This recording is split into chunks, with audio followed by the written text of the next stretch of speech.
Please join me in welcoming Governor Mitt Romney.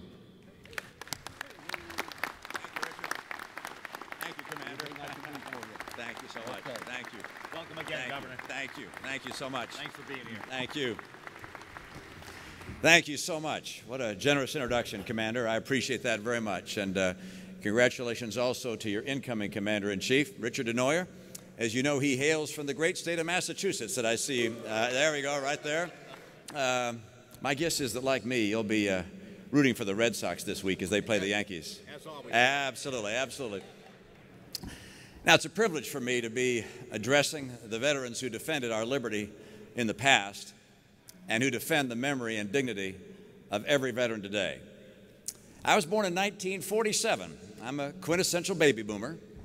I grew up in the shadow of the Second World War, and then came the wars in Korea and Vietnam.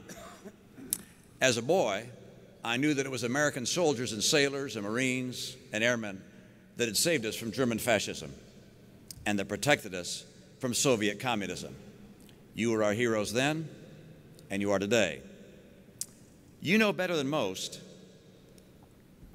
that the world is still infected with purveyors of hate and oppression. Some are jihadists, some are communists, and some are simply tyrants that clothe themselves in any convenient political manifesto. And so once again, American heroes are called upon to defend liberty. We rightly call our fathers and mothers the greatest generation, but every woman and every man who has or now defends American liberty, from the beaches of Normandy to the valleys of the Hindu Kush to the Mekong Delta, share in their heritage of greatness. Every veteran is the greatest of his generation.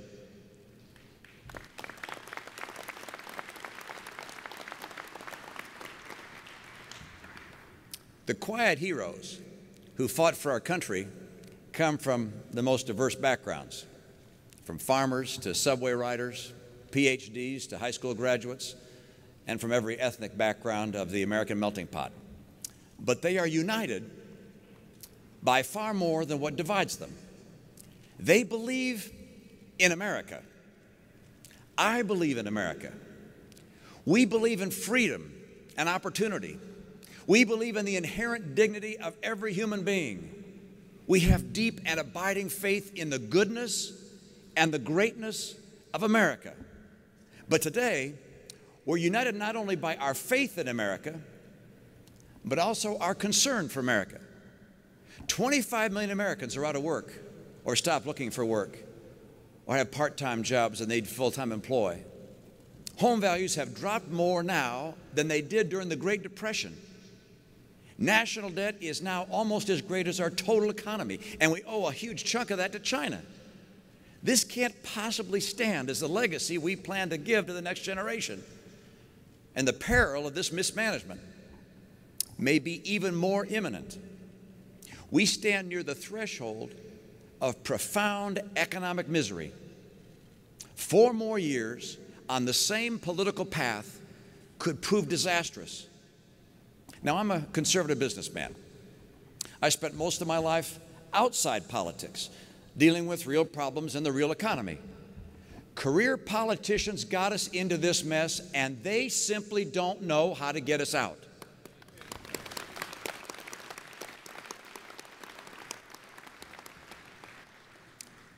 To win this fight for America's future, we're going to have to rise above politics. When members of SEAL Team 6 boarded their helicopters, they did so not as Republicans and Democrats. And the final image that Osama bin Laden took with him straight to hell was not a party symbol, not a Republican elephant or a Democratic donkey, but an American flag on the shoulder of one straight shooting U.S. Navy SEAL. That's the way it ought to be.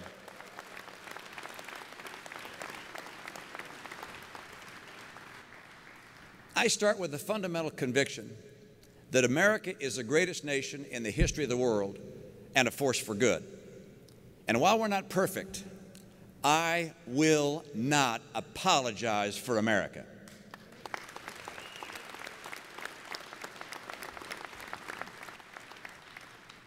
Our president has taken a different approach. have we ever had a president who was so eager to address the world with an apology on his lips and doubt in his heart? He seems truly confused not only about America's past, but also about its future.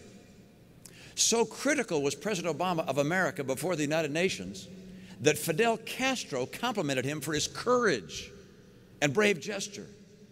And Venezuelan dictator and thug Hugo Chavez joined in on the praise. We can't lead the world by hoping our enemies will hate us less. Ronald Reagan rallied America with peace through strength. American strength is the only guarantee of liberty. American strength turned the Cuban Missile around. American strength caused the collapse of the Soviet Union.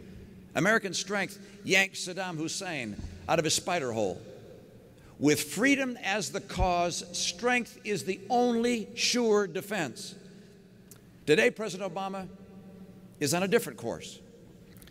First, the White House has proposed cutting military spending by $400 billion over the next 12 years.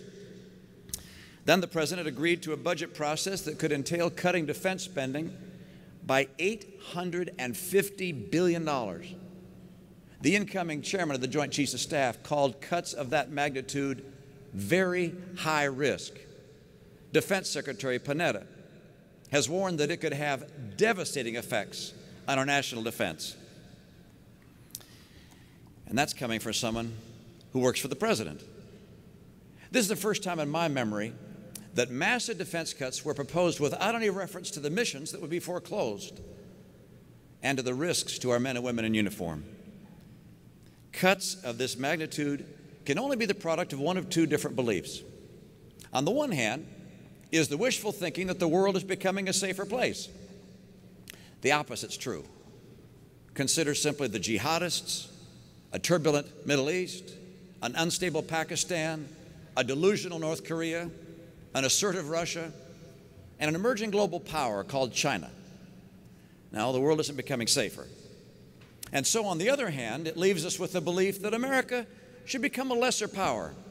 And that flows from the conviction that if we're weak, that other tyrants will decide, or that the tyrants will decide to be weak as well. That if we could just talk more, engage more, pass more UN resolutions, that peace would somehow break out. That may be what they think at the Harvard Faculty Lounge, but it's not what you know from the battlefield. American leadership is more than a budget fight. America must lead with clarity of intent, a commitment of purpose, and unlimited resolve. Unfortunately, when we look around the world today, we see a muddled picture of America's foreign policy and our power. In the Middle East, we're pressuring our closest ally, Israel, to make concessions while putting almost no pressure on the Palestinians. The administration was quick to criticize Israel, but slow to criticize Syria's strongman, Bashar al-Assad, even though he facilitated arming Hezbollah, allowed terrorists to cross his border and go into Iraq where they killed American troops, and turned weapons on his own people. Instead of calling Mr. Assad a reformer, this administration should have called him what he is, a killer. President Obama's reticence to criticize Mr. Assad echoes his unwillingness to say a harsh word about the Ayatollahs of Iran when they cracked down on the dissidents who bravely protested the stolen 2009 election there. The White House was so tentative and so eager to continue its policy of engagement that Iranian protesters questioned whether President Obama was with them or not. What a disgrace. Now we have an unfolding revolution in Libya. First, President Obama acted as if it were a great surprise that a rebellion erupted, even though the Arab Spring was already in full swing in Tunisia and Egypt. Our involvement in Libya was marked by inadequate clarity of purpose before we began the mission, and then mission muddle during the operation, and ongoing confusion as to our role in the future. Today, Gaddafi's on the run, and we congratulate the Libyan people and the extraordinary professionalism of our men and women in the armed services. But when a president sends our men and women into harm's way, he must first explain their mission, define what it means to be successful, plan for their victorious exit, provide them with the best weapons and armor in the world, and properly care for them when they come home.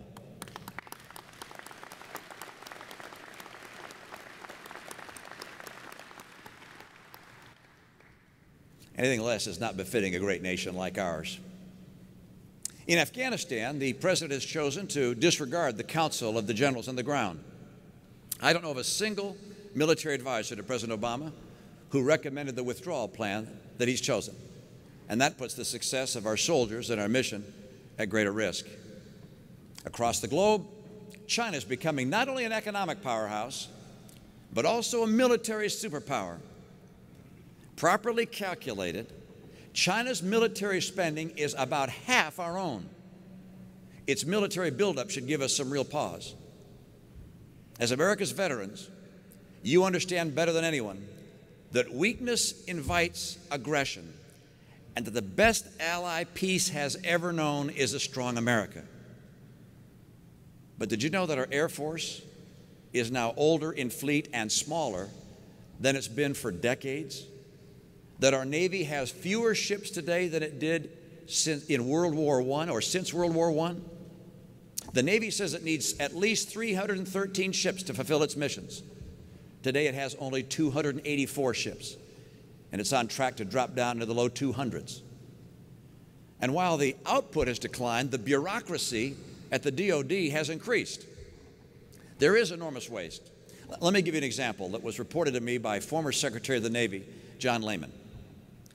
During World War II, we built 1,000 ships a year, and there were 1,000 people in the Bureau of Ships. That's the purchasing department, if you will.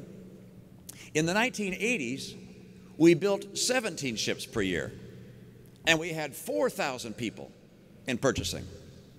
Today, we build 9 ships a year. Guess how many people are in purchasing? 25,000 people. Let me tell you something. As a conservative businessman who spent most of his life in the private sector, I look at that kind of inefficiency and bloat and I say, let me at it. I will slice billions of dollars in waste and inefficiency and bureaucracy from the defense budget. And I'll use that money we save for modern ships and planes and for more troops. And I will spend it to ensure that the veterans have the care they deserve.